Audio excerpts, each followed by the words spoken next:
欢迎收看老挝新闻。今天是2026年6月3日，星期三，佛历7月下初三，万象晴转阵雨，26到35摄氏度。今天的主要内容有：外汇牌价、股市行情、黄金报价、燃油价格以及时事要闻。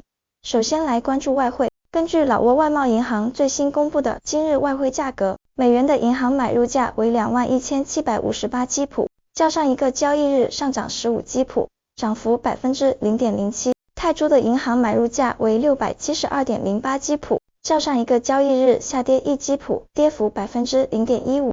人民币的银行买入价为3207基普，与上一个交易日持平。再来关注股市行情。昨日老挝证券交易所综合指数表现稳健，大盘整体呈现小幅上扬态势。截至昨日收盘，老挝综合指数报收于 1314.34 点，较前一交易日上涨 7.84 点，涨幅为 0.60%。全天市场交易活跃，总成交量达到1006900股，总成交额达 25.35 亿基普。从盘面上看，昨日市场个股涨多跌少，多只权重股及热门股合力推高大盘，其中老挝电力与萨万尼均录得10基普的温和上涨，收盘价分别为2270基普和3200基普。浦西开发表现抢眼，大涨60基普，收报1400基普。老挝农业和万象中心也分别上涨30基普和10基普。中老证券则微涨5基普，收报240基普。在成交量方面，外贸银行交投最为火爆，单日成交量高达398500股。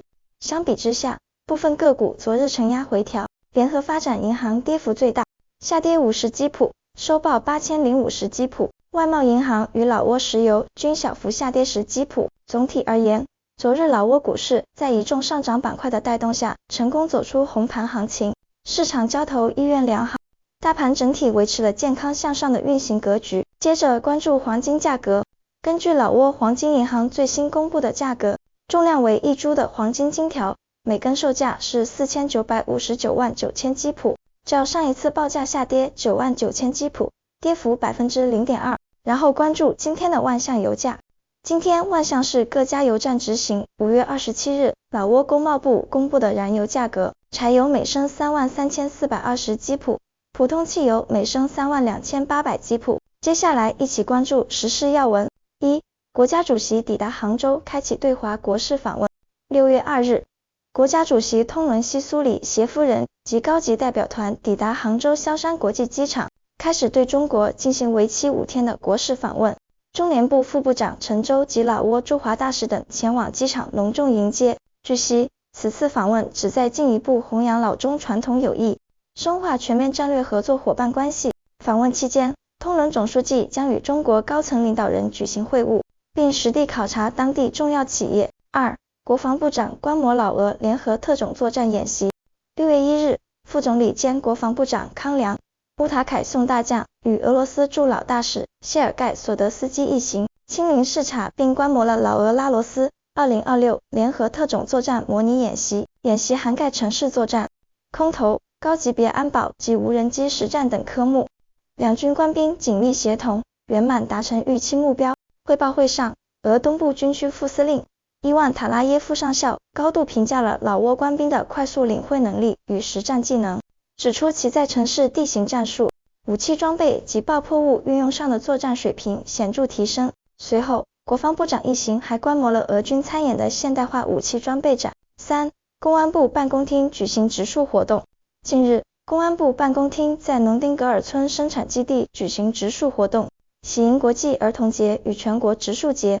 活动由政治处副主任普拉萨米西哈翁上校带队，办公厅各部门、青年团及妇联代表踊跃参加。此次活动旨在保护森林资源，改善自然生态，增强官兵的绿色环保意识，促进人与自然和谐共生。本次种植的树种主要包括经济林木和果树，不仅能绿化环境，还将助力抵御自然灾害，推动生态可持续发展。4. 沙耶武里省破获特大走私毒品案。近日，沙耶武里省肯陶县公安局在3859号公路成功拦截2辆可疑皮卡，查获包裹在6个塑料袋内的240万粒蜂药。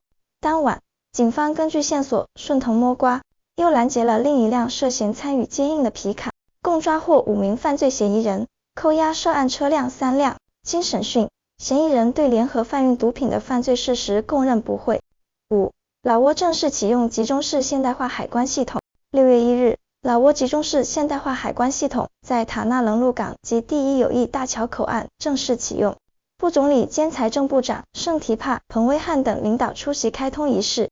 该系统包含19个模块，其核心数据中心能以统一标准集中管理电子海关数据，并对接清关、支付及国内外相关系统，这实现了全面无纸化与实时作业，大幅提升了通关的透明度与效率。此举是落实老挝国家数字经济发展战略及政府颁布的5年收入征管数字化行动计划决议的重要成果。仪式结束后，副总理一行还参加了植树活动，并调研了鹿港海关系统。6. 彭通县举办3国拳击友谊赛。6月1日，占巴塞省彭通县成功举办老挝、泰国、柬埔寨3国拳击友谊赛。省委常委本孔潘旺萨等2级党政领导及大批民众出席观赛。彭通县长拜山昂塞万在致辞中表示，本次赛事旨在传承3国传统友谊，同时作为迎接国际儿童节、全国植树节以及世界和老挝国家环境日的献礼活动，借此激发青少年保护森林与自然生态的意识。7. 老泰2国自行车协会联合开展6.1爱心捐赠活动。6月1日，占巴塞省与泰国乌汶府的自行车协会联合在占巴塞省彭通县沙曼小学举行文体物资捐赠仪式。2国骑行爱好者组成车队，从汪涛国际口岸骑行至学校，为师生送去温暖。占巴塞省教育体育厅副厅长坡塞旺坎稍等2国各界代表出席。此次捐赠包括文具、体育器材、零食及善款，总价值超1000万基普。学校将利用善款增购教学设备，并修缮校园围墙。8. 跛脚省帕乌东县一处华人商铺发生火灾。6月2日中午12点左右，跛脚省帕乌东县松萨旺村发生一起火灾，起火地点为一家由中国籍企业主经营的建筑材料间百货零售店。事故发生后，当地国防与公安2支力量、县公安局消防队以及周边居民迅速赶往现场展开扑救，全力阻止火势进一步蔓延，并波及邻近房屋，最终在短时间内成功控制了火势。目前，有关部门和办案人员正在对起火原因及具体财产损失进行加紧调查。以上就是今天的老挝新闻，欢迎点赞、评论和订阅，我们明天见。